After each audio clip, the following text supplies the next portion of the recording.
कहना क्या चाहते हो भाई? ये है क्या आखिर बेकरारी में मैं पूछूं इश्क से बन बेकरार बस बेकरार ए बेकरार अब कुछ ना बोल. अफराद जी क्यों? बड़ी लंबी कहानी है. सुनाइए. बहुत बार मुझसे पूछा जाता है तुम मुसलमान हो गए क्या. तो मेरा पहला सवाल ये होता है कि हो गया तो क्या. खुद की ना रही पहचान. न मैं ईसाई, न मैं यहूदी, न मैं जरतुश्ती, न मैं मुसलमान. दो धर्म कैसे एक जैसे हैं. अगर दोनों एक जैसे हैं तो फिर दो क्यों हैं. आपके बारे में तो मैंने कहा अरे यार तो ठीक है, मतलब कि गिटार लेके बैठ जाएगा एक आदमी, बोलेगा रूमी है. मेरी पहली मोहब्बत फारसी है, पहली मोहब्बत रूमी नहीं है. मैं हमेशा ढूंढता रहता था कि मैं अलग करना चाहता हूँ कुछ. तो ये कुछ करना में फारसी कहाँ से आई? Very luck by chance kind of thing. Rumi है, गालिब है, चाणक्य हैं, इनको नहीं पता इन्होंने क्या क्या लिखा जो सोशल मीडिया में चल रहा है. मैंने एक ही कोट बुद्धा के नाम से, भगवत गीता के नाम से, विवेकानंद के नाम से, रूमी के नाम से, एक ही कोट देखा है मैंने. You went to get the national award from कलाम साहब. I didn't even have time to process Process it. still. मतलब मैंने सुना कि हाल फिलहाल में आप काफी गंदी तरीके से जी ट्रोल हुए हैं. वाह वाह के बाद गाली सुनना कैसा लगा पहली बार सुना? बहुत लोग आए मुझे बोला कि ये तो हमारा वाला रूमी नहीं है. मुझे वो रूमी नहीं सुनाना है जो आपको सुनना है. आपकी वीडियो एडिटिंग की दुकान चलती है, गालिब की पेंशन आती थी. बिल्कुल है ना? बिल्कुल बिल्कुल बिल्कुल. तो हम भी सोच रहे हैं कि कुछ अब कुछ समोसे की कर दुकान डाल ले. दिलो नज़दीक खसी बनशी के वो az दिल खबर दारे.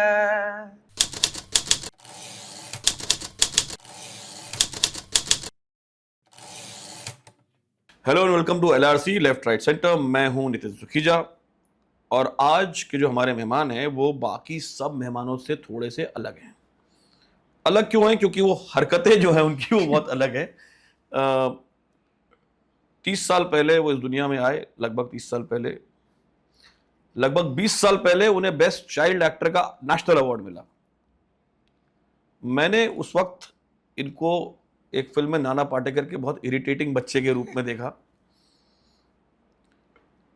अब जब ये 30 साल के हो रहे हैं तो ये 800 साल पहले एक आदमी हुआ था, ये उससे हमको मिला रहे हैं. तो समझने के लिए इन्होंने अपना एक नाम रखा है जो पारसी का एक शब्द है फर्द, जिसका मतलब होता है कि इंडिविजुअल, उसका प्लूरल है अफराद. सो अश्विन अफराद जी स्वागत है आपका बहुत बहुत. Thank you. तो बात यही से शुरू करते हैं कि अफराद जी क्यों? बड़ी लंबी कहानी है. सुनाइए. एक्चुअली मैं जब फारसी सीख रहा था तो बहुत सारे नए नए लफ्ज़ सीख रहा था. जैसे कोई भी ज़बान सीखते वक्त आप नए लफ्ज़ सीखते हो, नए वर्ड सीखते हो. तो ऐसे सीखते सीखते ये एक नया वर्ड मेरे कानों पर पड़ा जो था अफराद. अभी अफराद के बहुत सारे मतलब है. एक आपने तो ये जो बता दिया फ़र्द यानी इंडिविजुअल, और उसका जो प्लूरल है वो अफराद. तो ये एक मानी है लिंग्विस्टिक्स के हिसाब से, एकदम pure and simple, that's it. अभी जनरली लोग जब तखल्लुस यूज़ करते हैं, पेन नेम अपना यूज़ करते हैं या फिर स्टेज नेम यूज़ करते हैं. खैर स्टेज नेम तो बहुत वेस्टर्न कॉन्सेप्ट है, लेकिन तखल्लुस इज़ अ वेरी क्या कहें, इंडो पर्शियन कहें उसे. तो यार तो ज़्यादातर प्लूरल यूज़ नहीं करते लोग, करना नहीं चाहिए ऐसे कुछ. तो बिकॉज वो आप पोएट्री में भी एज अ पन यूज़ करते हो. तो मैंने डिसाइड किया कि चलो पहला रूल यही ब्रेक कर देते हैं, let's use this afrad word. And then I started using this as a stage name also. तो in all my shows, in everything that I do, अगर मेरा थोड़ा कॉन्ट्रीब्यूशन है उसमें एज अ ट्रांसलेटर और as some kind of interpretative उसका translation, तो I call that work by Ashwin Afrad. और उसका दूसरा उसका दूसरा एस्पेक्ट जो है वो ये है कि जब मेरे एक दोस्त थे ईरान के, तो मैं उनसे अभी भी बात करता हूँ. खैर मैं मिलने का प्लान था हमारा, लेकिन वो टाइम बाय टाइम वो पोस्टपोन होता जा रहा है. लेकिन उन्होंने मुझे एक बात बताई थी. वो खुद सूफ़ी हैं और वो दफ बजाते हैं. तो उन्होंने मुझे बोला था कि अफराद जो, ये मुझे पता नहीं था, ये मुझे बाद में समझ में आ गया कि अफराद जो है उन लोगों को कहा जाता है कि जो किसी मीडियम की तलाश कर रहे हैं, किसी ज़रिए को ढूंढ रहे हैं अपनी बात कहने के लिए. कहते हैं उनके पास बहुत सारा ज्ञान होता है, मेरे पास नहीं है. लेकिन ये दूसरी वाली जो चीज़ है कि कहने के लिए वो as if they are looking for some kind of channel, some kind of medium, तो एक जरिए की वो तलाश में है कि जिसके जरिए वो अपनी कहानी सुना सके।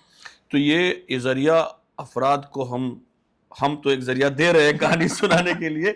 Just to tell you, give you the context, Ashwin film actor रहे बचपन में, उसके बाद इनको कीड़ा काटा पर्शियन सीखने का, तो इन्होंने फारसी सीखी, फिर ये इनकी मुलाकात रूमी से हुई, उमर खयाम से हुई, उमर खयाम, तो रुबाइयाँ इन्होंने पढ़ी, असली फारसी में जी। पढ़ी, और अब ये स्टेज पर पगड़ बांध करके आज के ज़माने में रूमी और कबीर सुनाते हैं, और रूमी और कबीर की कहानियाँ, बातें लोगों तक जी। पहुँचाते हैं।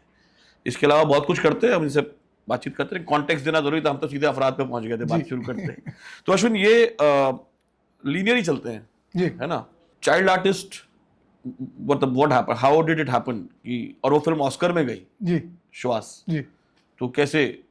क्योंकि हमारे जो दर्शक हैं, श्रोता है, हमारी जो नॉर्थ इंडिया में है, जी। हिंदी भाषी हैं, उन्होंने नाम तब सुना उस फिल्म का जब वो ऑस्कर के लिए नॉमिनेट, यहाँ से भेजी गई, जी, एंट्री भेजी भेजी गई। गई। हाँ, जैसे आपने अभी कहा कि कीड़ा काटा फारसी का, तो ये कीड़ा बहुत बचपन से है, अलग अलग कीड़े काटते रहते हैं। पहला जो कीड़ा था, सबसे पहला, as long as I can remember, वो था कुछ परफॉर्म करना है मुझे। That was the initial instinct that I had. तो कोई भी अगर मेहमान घर पे आ जाए, कोई भी दोस्त आ जाए, किसी के भी दोस्त आ जाए, तो मैं हमेशा कहता था मुझे जो आता है मुझे पहले करने दो। This was in first standard, second standard. तो मैं बोलता था कि मुझे जो करना है मुझे करना, तो फिर आप अपने जो भी अपना गप्पे मारने हैं वो मारो आप। मतलब जैसे माँ बाप कहते हैं ना, बेटा अंकल को हाँ। पोएम सुनाओ, तो बेटा खुद ही तैयार था। उल्टा होता हाँ। था जी। तो मैं कहता था आप पहले चुप बैठो, मुझे करने दो जो भी है। तो मेरा वो 10 मिनट का जो भी है शो हो जाएगा। तो जब जैसे हनुमान चालीसा है, जो भी उस टाइम के जमाने में उस बच्चे को जो आता है, उस एज के बच्चे को, वो मैं करके दिखाता था। तो धीरे धीरे ये और बढ़ने लगा। फिर मराठी हाउस होल्ड में बहुत छोटे छोटे फंक्शंस होते हैं, तो उसमें ऐसे बहुत सारी चीज़ें होती है कि जिसको हम विविध गुण दर्शन बोलते हैं। बेसिकली जो भी आपको आता है आप प्रेजेंट करके दिखाओ। तो I did that in one such programme. और वहाँ पर श्वास के जो डायरेक्टर हैं संदीप सावंत, तो उनके रिलेटिव आए थे। तो उन्होंने कहा कि हम ऐसे किसी बच्चे को ढूंढ रहे हैं कि जिसकी मराठी अच्छी हो ज़बान, क्योंकि 2002 में मराठी जबान का प्रॉब्लम आ रहा था। बच्चे अंग्रेजी बोल रहे थे, अंग्रेजी टोन में मराठी बोल रहे थे, थोड़ा बहुत ऐसा कुछ तो प्रॉब्लम आ रहा था।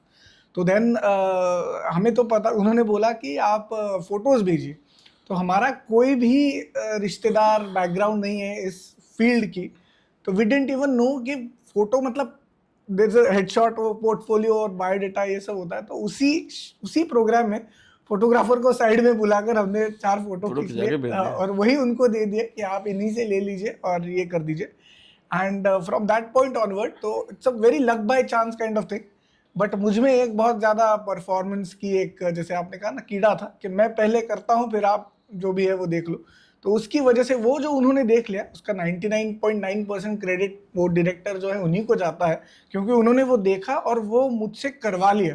आई ऑलवेज से कि उन्होंने करवाया है मुझसे, बिकॉज उसके बाद वो बहुत महीनों तक मेरे घर पे आते थे। एंड सैटरडे को मैं उठने से पहले और रविवार को मैं सोने के बाद वो चले जाते थे, मतलब मुंबई आ जाते थे फिर से। And he used to observe me. And shoot के टाइम उन्होंने मुझे बताया था कि उस दिन तू कैसे रोया था, अभी देखो ऐसे रोना है। तो मुझे ऐसे नहीं लगा कि मैं कुछ डिफरेंट कर रहा हूँ, मुझे बस वो याद करके वही करना था जो मैंने ऑलरेडी किया है। तो that was a very different kind of process that I witnessed that time. वो जो बाद में मुझे कभी मैंने इस तरीके की प्रोसेस एक्सपीरियंस नहीं की, but yeah that's how it started. And you went to get the national award from Kalam sahab. Kalam sir ji, with in traditional Maharashtrian outfit yeah. तो वो मतलब वो तो उस वक्त तो बच्चों के लिए तो कलाम साहब से मिलना ही अपने आप में बड़ी बात थी, है ना? तो क्या कहा, क्या बात हुई आपकी?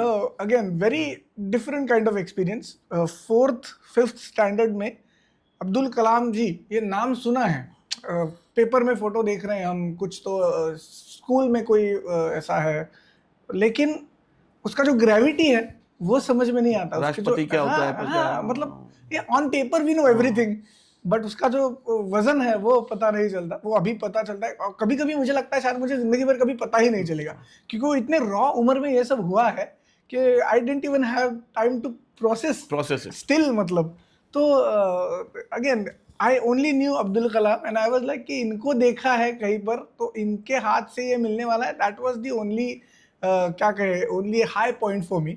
और बाकी भी बहुत सारे अवार्ड्स मिल रहे थे, बाकी भी बहुत सारी चीज़ें मिल रही थी, वो तो हो रहा था, लेकिन अब्दुल कलाम सर का जो मैंने देखा था जहाँ पर हम देख रहे थे, तो that was very interesting for me because I could show कि ये इनसे इनके हाथ से मिला है। बाकी भी जो थे पीपल माइट लोग नहीं जानते थे उनके बारे में ज़्यादा, लेकिन Abdul Kalam was some personality back then. अच्छा, फिर 3-4 फिल्में हुई, हिंदी फिल्में भी जी। की, आशाएं की, जी, जी। 9211 जी। टैक्सी, ठीक है, मतलब वो तो मेरे मेमोरी में छपा था कि जी। जैसा बाप वैसा बेटा टाइप का जो आया है। लेकिन then of course as a child prodigy, then you of course got back to studies and जी। फिर वो कीड़ा बड़ा होके काटा नहीं दोबारा? वो काट ही रहा था, लेकिन उसका एक्सप्रेशन थोड़ा सा बदल गया। बदल गया। So I am a very typical Marathi person, तो मुझे जो चीज़ें अच्छी लगती है, the way I am, the way I live is very different then what the industry requires basically. तो एक तो पहले तो सब मुंबई में है, तो शुरुआत में तो I use to love to go to Come here. Bombay because यहाँ पर ना, एक तो पहला रीज़न स्कूल बंक करने को मिलता था, तो that was the primary reason, तो उसकी वजह से सब चल रहा था। जैसे 10th आ गई तो देन आई वाज लाइक अच्छा ये मुझे really I don't really like this, मुझे ये बस कुछ बहाना मिल रहा था स्कूल बंक करने का, that's why I was doing this. तो मैंने सोचा फिर थोड़ा पीछे जाते हैं, फिर देखते हैं एग्जैक्टली मुझे क्या चाहिए। Then I had interest in history, geography, all the humanities, and मुझे अपना कुछ क्रिएट करके बनाना था। ये पहले से मेरा मतलब ये जब मैंने सोचा कि क्या कर सकता हूँ मैं, तो I was always interested in मैं मेरा कुछ क्रिएट करूंगा तो जो मुझे प्रोसेस में भी मजा आएगा, and it won't be about just presenting something. वो प्रोसेस में मुझे खुद पे जो मैं काम करने को करूंगा, मिलेगा। मैं खुद को देखूंगा कि how am I changing, not changing in some sense, तो ये मुझे मजा था। तो ये पहले से ध्यान में था। ऑफ कोर्स अभी मैं इतना कह पा रहा हूँ, जब शुरू करते हैं तब इतना पता नहीं था, ये भी नहीं पता था कि कहना क्या है, सोचना क्या है। हाँ एग्जैक्टली, लेकिन सबकॉन्शियसली कहीं पर तो होता कि मुझे इसमें से जाना है, मुझे ये करके देखना है, ये जो करके देखना है, दैट वाज द कीड़ा। कीड़ा। अच्छा, तो एक तो रूमी में हम ना ये फ्लिप फ्लॉप करते रहेंगे जी इन जी बिटवीन जी थिंग्स, है बिल्कुल ना? बिल्कुल। तो जब एक आदमी पूना में रहता है और लाइक यू सेड कि भाई एक typical middle class Marathi family है, तो भाकरी भात खाता है, ठीक है, सुबह उठता है, एक तरह की नॉर्मल लाइफ है, स्कूल जाना है, ये करना है, बड़ा हो गया, कॉलेज कर लिया, अब वो ढूंढ रहा है कि मुझे कुछ करना है। ये कुछ करना में फारसी कहाँ से आई? जी क्योंकि पूना में रहता है, पूना कल्चरल कैपिटल रही है इस प्रदेश की, और काफ़ी हद तक अभी भी जो जितने भी बड़े कलाकार हर क्षेत्र में रहे हैं वो पूना से आए हैं, या उन्होंने मतलब पूना मक्का माना जाता था जी कला का। बिल्कुल। और वहाँ पर ना मराठी थिएटर में गए, ना संगीत में गए, ना लोक कला में गए कि चलो लावणी से कनेक्टेड कुछ या यात्रा जाती कुछ Folk कुछ कुछ हाँ तो कुछ नहीं। फोक कुछ कर लें, वो भी नहीं सोचा। फारसी। इसमें मेरे मॉम का बहुत ज़्यादा कंट्रीब्यूशन है, तो she is always encourage me to do different things. उन्होंने मुझसे यही बात बोली है कि जो भी करना है पूरी जिम्मेदारी के साथ करना है, और अगर करना है तो पूरा करना है, कुछ ऐसा हाफ हार्टेड कुछ नहीं करना है। तो I was always inspired by this, और मैं हमेशा ढूंढता रहता था कि मैं अलग करना चाहता हूँ कुछ। तो I don't care if that is good, अच्छा जा रहा है, सही है, गलत है, क्या है पता नहीं, अलग करना है कुछ। I really like when you said कि आज के हमारे गेस्ट सबसे अलग है। I am always I am looking for that word कि मुझे अलग कुछ तो करना है। तो पूना, जैसे आपने कहा कि कल्चरल सेंटर है, तो पूना में जर्मन सीखने वाले बहुत हैं, जापानीज सीखने वाले बहुत है, फ्रेंच सीखने वाले बहुत है, स्पेनिश सीखने वाले बहुत है। मुझे नई ज़बान सीखनी थी, तो मैंने सोचा जो मेरे आसपास के लोग हैं वो क्या सीख रहे हैं, तो ये ज़बान सीख, तो ये नहीं करना है। तो ये एक विम है, हाँ एक कंप्लीटली दीवानगी है थोड़ी सी। Most of the people have said, because तब भी मैं जब गया फारसी, तो जैसे आपने कहा कि मेरे आजू बाजू बहुत थोड़े ऑर्थोडॉक्स किस्म के लोग हैं, तो उन्होंने तो वो स्क्रिप्ट विप देख के बोल दिया अभी ये क्या करने लगे हो तुम, इस हाल का उन्होंने सवाल पूछा। फिर उसके बाद जाके जब मैंने उनको कन्विंस किया या फिर मैंने उनको समझाया, उसके बाद का जो सवाल था वो ये था कि फारसी को स्कोप नहीं है। हाँ, स्कोप कहाँ है? पैसा स्कोप पैसा तो कहाँ कमाओगे? पैसा, हाँ, तो मैं आई ऑलवेज यूज्ड टू से कि कुछ करने के लिए कुछ क्यों करना है? आपको जबान सीखनी है तो जबान सीख लो। आपको always you have to achieve something and you are just using learning Persian as a tool to go there. तो again that process is all that I love. तो मैंने सोचा फारसी सीख लेते. मेरा पहला मास्टर्स जो हो गया था वो इंडोलॉजी में हो गया था. Indology is the study of Indian history. तो तब मुझे पता था कि मिडिवल इंडिया में, मध्ययुगीन काल में जो पूरी तरीके से फारसी आई है तो इंडिया तब तक सिलेबस बदले नहीं थे. सिलेबस बदले, छेड़खानी नहीं हुई, छेड़खानी तब तक नहीं हुई थी. और मराठी में भी बहुत सारे फारसी वर्ड्स हैं. मराठी में बहुत ज्यादा फारसी वर्ड्स हैं. तो we always had an idea कि फारसी का कनेक्शन कुछ तो है, लेकिन उतना डीप पता नहीं था. तो एक विम पे, एक दीवानगी के एक ख्याल पे मैं चला गया कि नहीं, मुझे ये जो लोग नहीं कर रहे हैं वो करना है. तो पहला जो मैंने कोर्स किया वो एकदम बेसिक सर्टिफिकेट कोर्स था, जो डेक्कन कॉलेज में. तो मेरे जो उस्ताद है सादिक बागफला की, तो वो ईरान से ही थे. तो मैं वही ढूंढ रहा था कि मुझे फारसी सीखनी है, लेकिन किसी इंडियन से नहीं सीखनी है, बिकॉज देन वो नेटिव स्पीकर का जो एक एलिमेंट होता है वो गुम हो जाएगा. बट आई फाउंड हिम, और फिर वो मैं करता गया और वो होता गया. And then you found Rumi then. जी. तो अब जो आप करते हैं, जैसे आपकी किताब है, ये बता दूं कि एक किताब है कि मैं गुलाम हूँ उस चांद का. ये रूमी की शायरी पर अश्विन ने किताब लिखी है, उसका ट्रांसलेशन है, हिंदी में है जी. और तो अच्छी बात ये है जो मैं कह रहा हूँ कि आप रूमी को न सिर्फ मराठी में वापस लाए, आपसे हिंदी में भी वापस लाए, टू लार्जर ऑडियंस. और रूमी बीच में क्या हुआ था कि रूमी फैशन हो गया था. मैं साफ बोल रहा हूँ. तो जब मुझे पता लगा आपके बारे में, तो मैंने कहा अरे यार तो ठीक है, मतलब कि गिटार लेके बैठ जाएगा एक आदमी, बोलेगा रूमी है, मजाज है, दो चार नाम बड़े बड़े उठा लेगा, तो दो चार लाइनें कहीं से बोल देगा, कोट कर देगा कुछ, है ना. ये हो गया था ना. बिल्कुल हो रहा है भाई. देखिए, रूमी है, गालिब हैं, चाणक्य हैं, इनको नहीं पता इन्होंने क्या क्या लिखा जो सोशल मीडिया में चल रहा है. मैंने एक ही कोट बुद्धा के नाम से, भगवत गीता के नाम से, विवेकानंद के नाम से, रूमी के नाम से, एक ही कोट देखा है. तो ये हो रहा है ना. तो जब then I found out about you and I studied and figured out who you were. तो मुझे लगा कि यार हाँ, आज के दौर में ये फैशन के लिए तो नहीं कर रहा है. तो बहुत क्लीशेड क्वेश्चन है, पर ये जरूरी है कि होता है ना कि मैं एक चीज, जैसे मुझे गालिब पढ़ता हूँ तो गालिब समझ में आने चाहिए. पहले तो समझ में आता है तो आपको अच्छा लगेगा या बुरा लगेगा. अच्छा लगेगा तो आप फिर और पढ़ेंगे, फिर आप और पढ़ेंगे. तो ऐसा क्या लगा आपको रूमी की शायरी में? भाई रूमी, अब जैसे लोग कहते हैं फ्रेंच वाइन सब, हाँ बहुत अच्छी है. मुझे नासिक वाइन अच्छी लगती है, मैं क्या करूं, मतलब यू गेटिंग अ पॉइंट. तो ऐसा क्या लगा रूमी में जो आपको लगा कि यार ये ही है मेरी, ये जो मुझे करना था मिल गया मुझे. फिर रूमी क्या है, क्या लिखा है, उस पर फिर हम आएंगे. तो सबसे पहली बात तो यह है कि कभी मैंने ये सोचकर नहीं फारसी सीखी कि रूमी करना है, रूमी पढ़ना है. हाँ, नहीं, रूमी तो फारसी के थ्रू मिले. हाँ. तो मैं हमेशा कहता हूँ मेरी पहली मोहब्बत फारसी है, पहली मोहब्बत रूमी नहीं है, पहली मोहब्बत फारसी है. आप रूमी से बेहतर, कोट अनकोट बेहतर और कुछ फील करवाने वाले शेर दे दो, मैं रूमी को छोड़ के उसके पीछे चला जाऊंगा. तो ये जबान सीखते वक्त क्या हुआ, जैसे आप जबान सीखते हैं तो एक वोकैबुलरी होती है, ग्रामर होता है. तो ग्रामर तो रट्टा मार के आ जाता है. वोकैबुलरी की I am always fascinated by vocabulary, कि वही लफ्ज है, वही अल्फाज है, वही हुरूफ है, वही लेटर्स का कॉम्बिनेशन है, लेकिन उससे कमाल चीजें बनती हैं. तो एक पोएट उसको कैसे देखता है, दूसरा उसको कैसे देखता है. तो ये सब I was very fascinated by all of this. तो मैंने बहुत सारे लोगों की शायरी पढ़ना शुरू किया. तो मैंने शुरुआत की एकदम मॉडर्न पर्शियन पोएट्स, जैसे नीमा यूशीज करके हैं. तो Nima Yushij is very famous for his free verse, which was very revolutionary in Persian poetry, because Persian poetry में मीटर को बहुत ज्यादा इंपॉर्टेंस है. मीटर मेट्रिकल नहीं है तो शायरी ही नहीं है. ये एक तरीके से तो जो अब हिंदी में अतुकान तो बोलते हैं, आजाद नज्म टाइप से उन्होंने ये नीमा यूशीज ने जो किया था. तो मैंने वो पढ़ना शुरू कर दिया. फिर वो समझ में आने लगा तो मैं थोड़ा और पीछे गया. फिर मीर तकी बहार करके एक है, तो उनका पढ़ा. ऐसे करते करते पीछे चला गया. आपने अभी नाम सुना, फारूकजाद है, बहुत लोगों ने कुछ, मतलब हर एक फारसी में तो ये है कि हर घर में एक शायर तो होता ही है. तो वो उनकी तहजीब ही इस तरीके से बिल्ट है कि वो शायरी का इनग्रेन उनको सेंस होता है. तो ऐसे पीछे चला गया और मैं पहुंच गया, बहुत पढ़ लिया. तो रुदाकी जो एकदम पहले वाले फारसी शायर है, वहाँ तक मैं पहुंच गया. और ऑफ कोर्स ये थोड़ा पढ़ रहा था, सब कुछ पूरी तरीके से समझ में नहीं आ रहा था.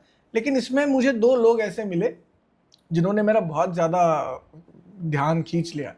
एक है रूमी और दूसरे उमर खयाम।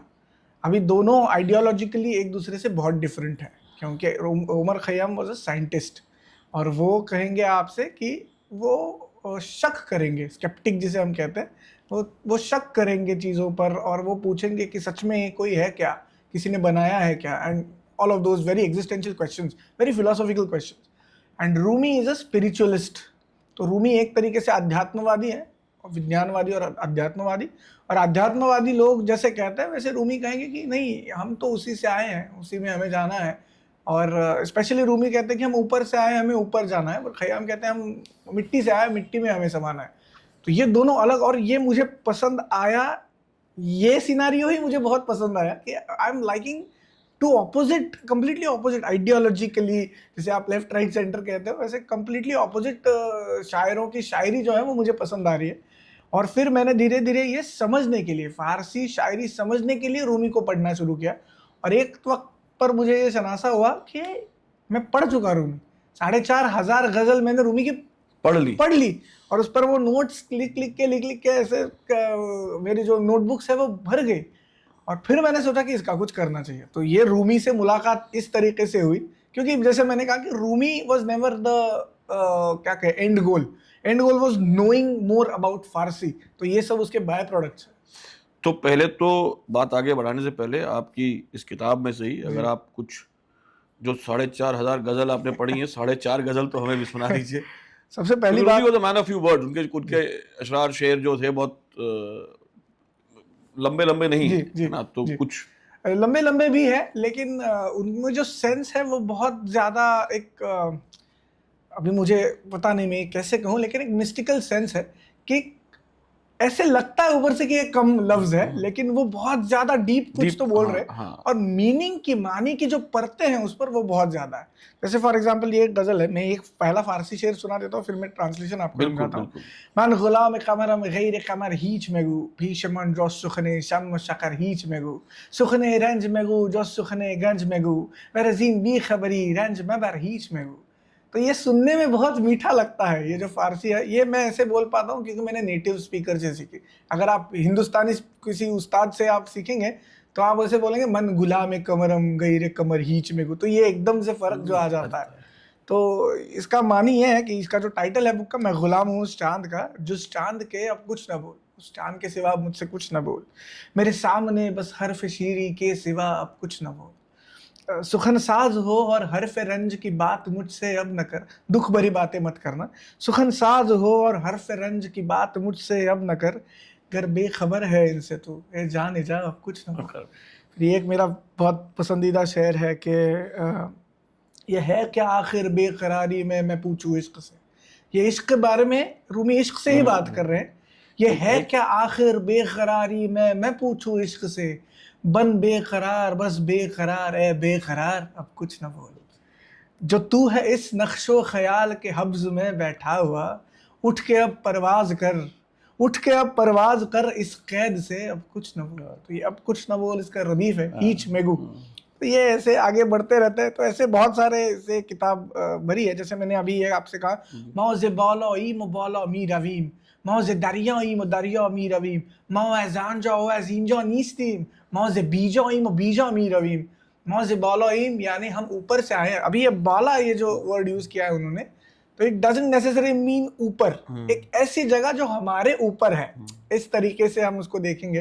तो रूमी कहते हैं कि हम वहां से आए हैं और वहां पे हमें जाना है।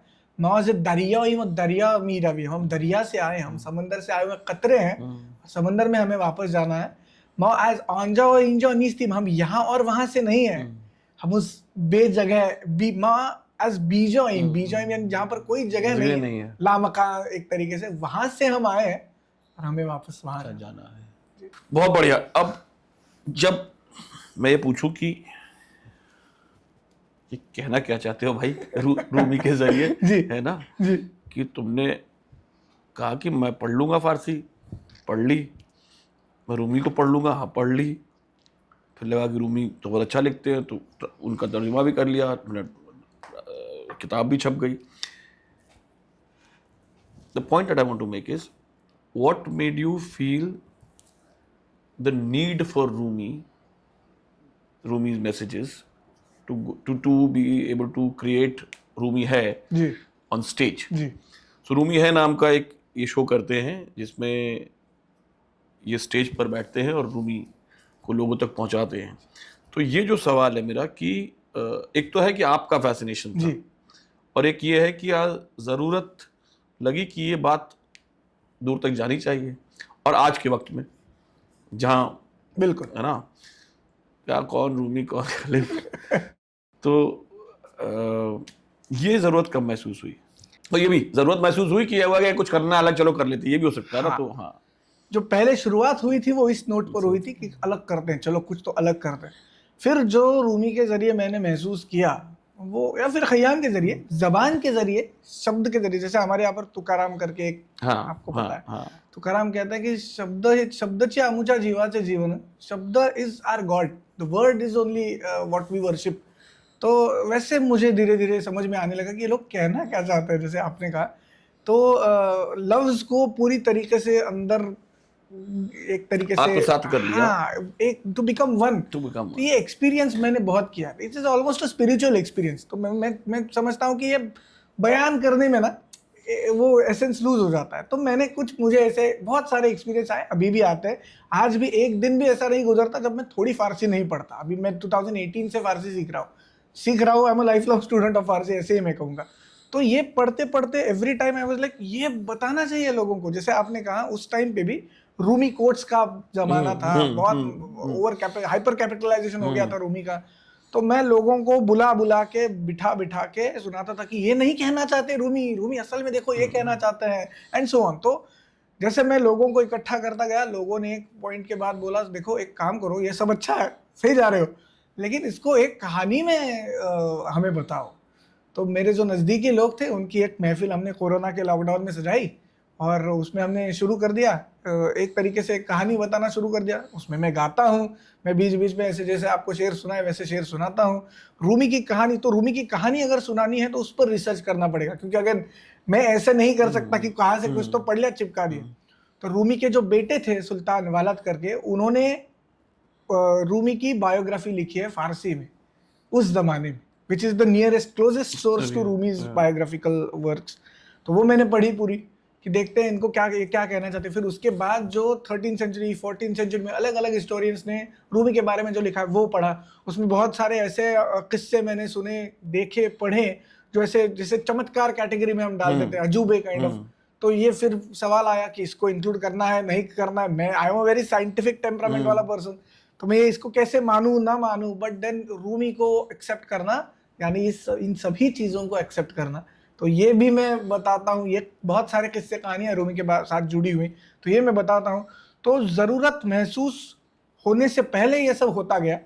तो मेरे ख्याल से मुझे इसकी ज़रूरत महसूस हुई कि ये जो मैं कर रहा हूँ ये मैं कभी भी ऐसे बिलीव नहीं करता कि लोगों को इसकी ज़रूरत है. बिकॉज मेरे इर्द गिर्द बहुत लोग हैं जो भी करते हैं, नाटक करते हैं, गाते हैं, जैसे आपने कहा संगीत है, कल्चर है, उनमें एक सेंस होता है कि लोगों को, समाज को इसकी ज़रूरत है. बट मुझे लगता है मुझे इसकी ज़रूरत है, मुझे ये चाहिए, मैं ये करना चाहता हूँ. जब मैं रूमी की कहानी सुनाता हूँ तब जो स्टेज पर मुझे फील होता है, जब मैं ये पढ़ते वक्त जो मुझे लगता है, वो मेरा हाई है, वो मेरा एक नशा है. नशा तो गलत वर्ड है उस नहीं नशा सही वर्ड है. हाँ, बट लेकिन वो दीवानगी है, वो एक हाल है जो मुझे पसंद है. एंड तो उसी के तरफ जाने की ये कोशिश है. तो ऐसी बहुत सारे कोशिश है. जैसे आपने ये किताब का जिक्र किया, अभी मेरे दोस्त मुझे मजाक में कहते हैं कि तुम रूमी वर्स बना रहे हो, जैसे मल्टीवर्स बनता है. तो क्या है, पहला शुरू किया रूमी है, शुरू किया.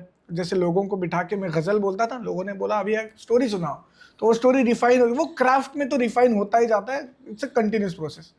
फिर मैंने सोचा कि एक वो जो रूमी है जो होता है वो 70 मिनट का आता है. तो ये 70 मिनट, क्योंकि अभी अटेंशन स्पैन और वो एक बहुत ज़्यादा सूदिंग महफिल होती है. यानी एक तो पहला रूल है जो आज के ज़माने में लोग मुझे बहुत कहते हैं कि तुम बहुत ज़्यादा बेवकूफ़ हो, because the first rule is only 40 people are allowed. उससे ज़्यादा करना ही नहीं है, क्योंकि मुझे हर एक आदमी के, हर एक शख्स के आँख में देखना है. तो लाइट, मुझे वो स्पॉट बिट चाहिए ही नहीं. थोड़ा कम लाइट चलेगा, लेकिन वो जो थिएट्रिकलिटी है वो नहीं चाहिए. मैं लफ्ज़ों से, तो लफ्ज़ सुनने वाले लोग हैं ना, वो मुझे चाहिए. मुझे बाकी चीज़ों से, of course they are helpful and they are important, but in बाकी चीज़ों से जो स्पेल बाउंड होते हैं वो मुझे चाहिए ही नहीं। मुझे रूमी के लफ्ज़ पर ध्यान देने वाले लोग चाहिए। तो ये पहला क्राइटेरिया था। ऐसे क्राइटेरियाज बनाते गया मैं। तो ये मैंने सोचा कि 70 मिनट में ये कहानी मैं लोगों को नहीं बता सकता। जैसे रूमी का, आप 70 मिनट में कितना बताएंगे? रूमी की दास्तान बता सकते हैं, लेकिन रूमी का क्राफ्ट जो है एज अ पोएट, कि वो किस तरीके से मुबालिगे यूज़ करते हैं, किस तरीके से डिफरेंट पोएटिक डिवाइसेस यूज़ करते हैं, पन्स यूज़ करते हैं, कॉन्ट्रडिक्शन जैसे सिमिली वगैरह, ये जो सब है, तो ये कैसे यूज़ करते हैं ये मैं कब बताऊंगा, क्योंकि वो लेक्चर में तब्दील हो जाएगा। ये मुझे लेक्चर नहीं करना है। हाँ, तो फिर then I started this thing called Rumi circle. मैं एक जगह बैठ के 2 घंटे बस ये समझाता था लोगों को कि क्या एग्जैक्टली रूमी कहना चाहता है। फिर then I started a third thing called Rumi बेगू। नाउ रूमी बेगू इज अ पॉडकास्ट। उसके 3 सीजन हमने कर लिए। एक पॉडकास्ट ऐसे 10-12 मिनट का है, स्टोरी टेलिंग वाला पॉडकास्ट। तो एक पॉडकास्ट, एक एपिसोड उसका 10-12 मिनट का है। ऐसे 3 सीजन हमने कर दी। उसमें भी बहुत लोग कह रहे थे कि उसको और रिफाइन करो, बट वो अंदर भरा हुआ जब इतना बाहर आता है तो आई फेल्ट लाइक बाकी इक्विपमेंट्स वगैरह छोड़ दो। मेरे पास जो ऐसा छोटा बाइक था उस पर मैंने घर पर रिकॉर्ड करके उसको इंटरनेट पे साफ एआई से साफ करके वो वॉइस, ऐसे मैंने वो शुरू किया। मे बी उसका सेकंड वर्जन हम करेंगे जो ज़रा पॉलिश होगा, स्टूडियो वगैरह लेके होगा। फिर ये दूसरी चीज़ की। फिर तीसरी चीज़, ये सब मैं जब पढ़ रहा था तब मैंने सोचा कि यार ये कबीर साहब भी सेम चीज़ कह रहे रूमी की हाँ, मैं तरह। वही आने वाला था कि ये तो ये रूमी कबीर शुरू कर दिया। अभी फोर्थ थिंग इज मराठी में बुक आ रही है रूमी की। अभी नेक्स्ट मंथ 8 तारीख को हमारा एक और शो है जिसका फर्स्ट शो है Tuka Mhane Rumila, which is Tukaram and Rumi. तो ये लोग कह रहे हैं कि ये, सो मैं भी कहता हूँ कि ये रूमी को जानने की, रूमी को समझने की अलग अलग कोशिशें हैं। रूमी को सच में उन्होंने जो कहा है वो समझा है या नहीं, ये देखने के लिए कभी रूमी कबीर के साथ बैठ जाते हैं, कभी रूमी तुकाराम के साथ बैठ जाते हैं, कभी रूमी की दास्तान। तो फिर जब रूमी कबीर के साथ बैठते हैं तो कबीर क्या कहते हैं? व्हेन यू सेड कि I found Kabir and I realize that Rumi can sit with Kabir, तो कबीर कह रहे हैं? ये भी बहुत जानना जरूरी है। जी बिल्कुल। हाँ, रूमी कहते हैं तदबीर मुसलमानों के मन खुदरा नमीदानम ने तरसा मन ने यहूदम ने गबरम ने मुसलमानम। तदबीर यानी क्या तदबीर हो है मुसलमानों, अब इसका क्या इलाज हो है मुसलमानों, एज इन पीपल, के खुद की ना रही पहचान, न मैं ईसाई, न मैं यहूदी, न मैं जरतुश्ती, न मैं मुसलमान। और कबीर कहते हैं मुँह को कहाँ ढूंढे रे बंदे, ना मैं यहाँ पे, ना मैं जप में, ना मैं तप में, ना मैं काबे कैलाश में। तो ये एक सिमिलैरिटी ऐसे बहुत, मैं बहुत बार कहता हूँ, उस शो में भी मैं कहता हूँ कि ये कोई भी ऐसा अटेम्प्ट नहीं है कि 2 धर्म कैसे एक जैसे हैं, नहीं, हाँ। क्योंकि नहीं है और उनको नहीं होना चाहिए। अगर दोनों एक जैसे हैं तो फिर 2 क्यों हैं?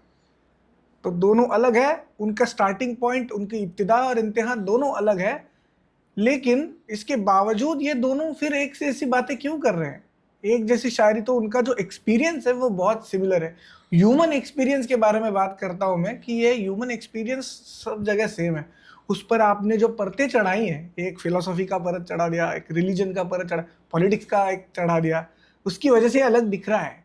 बट एक आदमी को, एक शख्स को जो महसूस होता है वो क्या ही अलग होगा। ये बात है। वाह, इससे पहले कि हम चैप्टर बदले बातचीत का थोड़ा सा, एक कुछ पंक्तियां अगर आप सुर में सुनाना चाहें, जैसे आप सुनाते हैं। मैं कोशिश करता हूँ। हाँ, 40 लोग नहीं है, कमी है यहाँ पे तो। शहराम नाजरी करके हैं जी। तो उन्होंने ये इसको कंपोज किया है। उन्होंने रूमी के बहुत सारी गज़ालियात को, बहुत सारी रुबाइयात को सुर में तब्दील किया है। ये एक्चुअली हाफिज जो एक और बुजुर्ग कवि है फारसी के, उनका और रूमी का एक मिक्स गाना है, तो मैं उसमें से रूमी के लाइन चंद गा देता हूँ।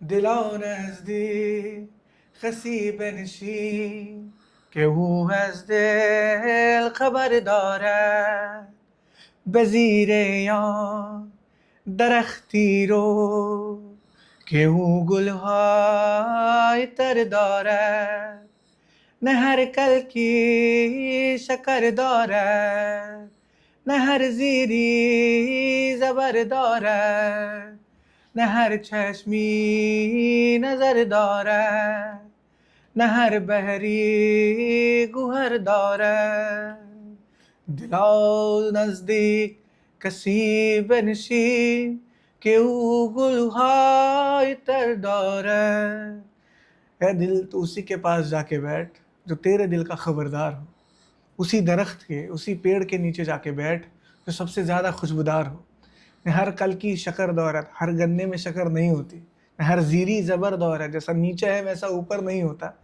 हर चश्मी नजर दौलत, न हर चश्मी नजर दौलत, हर चश्म को वो नजर नहीं होती, और हर दरिया में वो गोहर नहीं होता, वो मोती नहीं होता। क्या बात, क्या बात, थैंक यू। बहुत बढ़िया। तो अश्विन का जन्म का नाम अश्विन चित्रे है। अभी तक तुम जल्दी बता दिया अपराध से बात कर रहे थे, हम चित्रे पे आते हैं। अश्विन ने रूमी के अलावा इनका एक और इनका कीड़ा है जो ये हेरिटेज जी। पर भी काम करते हैं। क्या काम करते हैं आप खुद बताएंगे, लेकिन वो भी मैं जानना चाहता हूं कि साइमल्टेनियस है, अलग से है तो क्यों है, काम के रोजगार है या पैशन है, और कहाँ जा रहा है? रोजगार की आपको एक तीसरी चीज बता देता हूँ मैं, हमारा वीडियो एडिटिंग का स्टूडियो है पुणे। अरे वाह, क्या बात है। वो फैक्ट्री चालू रहती है तो मुझे ज्यादा ध्यान नहीं देना, ब्रेड बटर इसका तो बाकी सब कुछ करने में हम वाह वाह वाह, क्या फ्री बात है। क्या बात। ये जो चीज है ये भी मेरा बहुत पैशन है।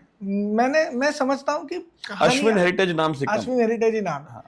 कहानी बताना मेरा पैशन है। कहानी जैसे मैं आपको बता दूं, अश्विन का मानी बता दूं, then maybe you will understand कि मैं ये नरेटिव से कैसे जोड़ना चाहता हूँ। देखिए, मेरा नाम है अश्विन। अश्विन का मतलब होता है horse rider. Ashwin is horse rider. मेरी कंपनी का जो नाम है वो है आश्वीन। आश्वीन दीर्घ मात्रा है, वो बड़ी ई जिसे हम कहते हैं ना, आश्वीन। तो आश्वीन क्या है, जैसे आज हमारे कार का माइलेज होता है कि 1 लीटर में कितनी जाती है कार, वैसे पुराने जमाने में, एंशिएंट इंडिया में, प्राचीन भारत में हॉर्स का एक हॉर्सेज होता था कि एक अश्व एक दिन में कितना लंबा जा सकता है। तो 8 आश्वीन जाने वाला अश्व अच्छा है, 6 आश्वीन जाने वाला मीडियम क्वालिटी का, और 4 आश्वीन जाने वाला नॉट गुड। तो ये आश्वीन जो है वो एक दिन में एक घोड़ा कितनी दूर तक दौड़ के जा सकता है बगैर थके, दैट इज द मेजरमेंट। तो ये यूनिट ऑफ मेजरमेंट, जैसे किलोमीटर माइल वैसे आश्वीन है। उसमें मैं कैसे कनेक्ट करता हूँ कि हम सब घोड़े हैं, ये एक जिंदगी है हमारी, एक जिंदगी में there is a limit to how far we can go, तो उसकी वजह से उसको आश्विन नाम दिया है। लंबी रेस का घोड़ा कौन है? लंबी रेस का घोड़ा है, कितनी लंबी रेस का है वो अपने आप पर डिपेंडेंट है। तो बेसिकली यही चीज है कि आपको आपका कंफर्ट जोन, आप अपने आश्विन से पार जा सकते हो क्या? That is the question that I am trying to ask. तो ये मैं लोगों को मंदिरों में लेके जाता हूँ, मूर्तियां समझाता हूँ, मूर्तियों में जो कहानी है वो समझाता हूँ, कहानियों में जो कुछ सच होगा शायद वो मैं बताता हूँ।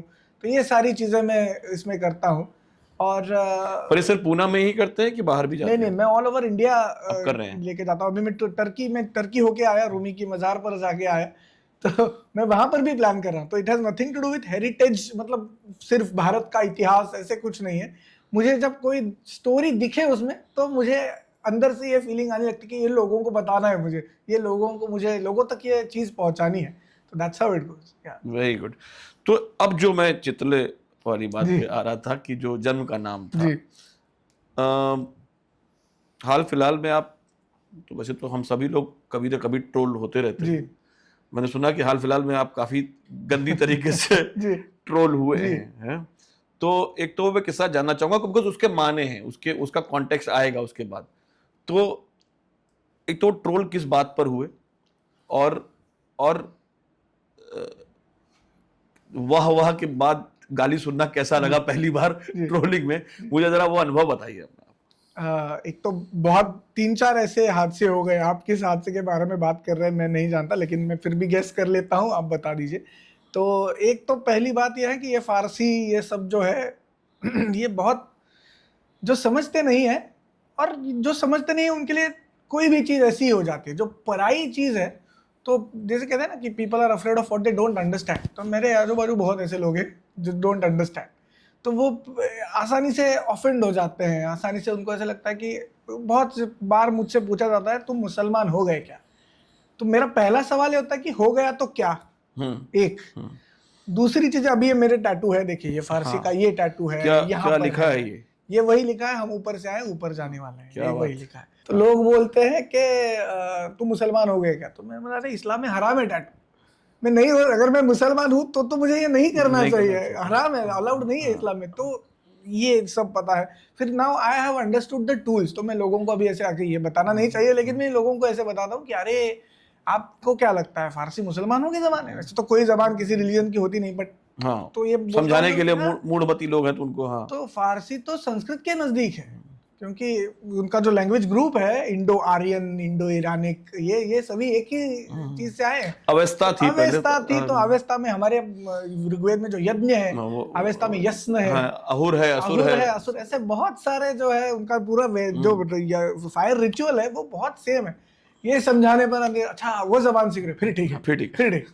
तो ट्रोल तो खैर होते ही रहते हैं। ट्रोल मतलब आपने जो अभी बोला ना कि वाह वाह के बाद गालियां सुनना, मुझे लगता है वाह वाह जब आती है तो उनके पीछे गालियां इंतजार कर रही हैं, और इसकी पूरी तैयारी होनी चाहिए। अगर आप किसी भी पब्लिक वाले डोमेन में काम कर रहे हो, आप यू कांट एक्सपेक्ट, अभी ये जो हम कर रहे हैं इसके जो नंबर्स जो आते हैं, मैं देखता हूँ 4 मिलियन, 5 मिलियन, 2 मिलियन, हमारे नहीं आते, लेकिन 2000 व्हाटएवर इट इज, बट 2000 में 1000 अच्छे होने वाले, 1000 बुरे होने वाले हैं। ये बाय डिफॉल्ट होने वाला है, क्योंकि जितना नंबर होने वाला है उसका क्वालिटी भी उतना ही, दोनों तरीके डिफरेंट ओपिनियन के लोग। I understood when you said ना कि हम 40 लोगों के साथ करते हैं कि भाई जो आए फिर वो पूरी तरह दिल से बैठे, वो वहां बैठ के फोन में ना कराओ कुछ, मत आओ ना, मतलब उससे अच्छा मत सुनो, क्या करोगे? मुझे वो रूमी नहीं सुनाना है जो आपको सुनना है, मुझे वो रूमी सुनाना है जो मैंने सुना। बहुत लोग आए मुझे बोला कि ये तो हमारा वाला रूमी नहीं है, क्योंकि उनका रूमी वो अंग्रेजी किताबों से वो जो एकदम पॉलिश्ड रूमी था, जिसको